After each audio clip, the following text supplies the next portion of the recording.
Band students, prepare to enter the field after the next 4 whistles.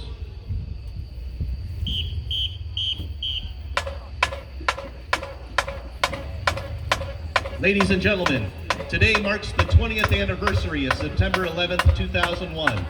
On that tragic and historic day, nearly 3,000 people lost their lives as a result of a violent attack on our country.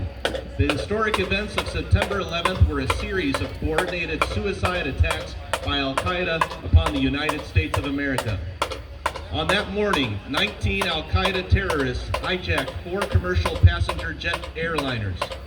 The hijackers intentionally crashed 2 of the airliners into the Twin Towers of the World Trade Center in New York City, killing everyone on board and many others working in the buildings. The hijackers crashed a 3rd airliner into the Pentagon in Arlington, Virginia, just outside Washington, D.C. The 4th plane crashed into a field near Shanksville in rural Pennsylvania after some of its heroic passengers and flight crew attempted to retake control of the plane, which the hijackers had redirected toward Washington, D.C. There were no survivors from any of the flights. For those of us that are old enough to remember, the events of that day and on the days after shocked our nation and filled us with grief as we watched the footage on TV and read about it in newspapers and magazines.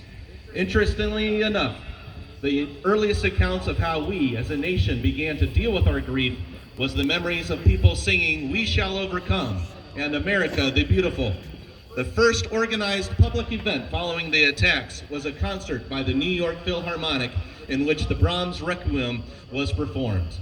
It was music that gave us the beginning of a sense that life might go on.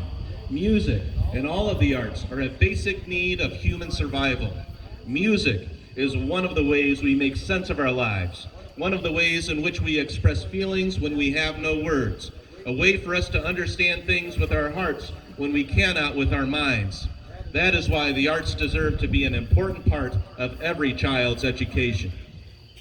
Tonight, approximately 1,000 student musicians representing 10 communities will pay another musical tribute to honor and remember those nearly 3,000 people who lost their lives on September 11th, 2001, and to those who have served or are presently serving our country and our nation's military, law enforcement, and emergency rescue squads with a performance of Lee Greenwood's "God Bless the USA."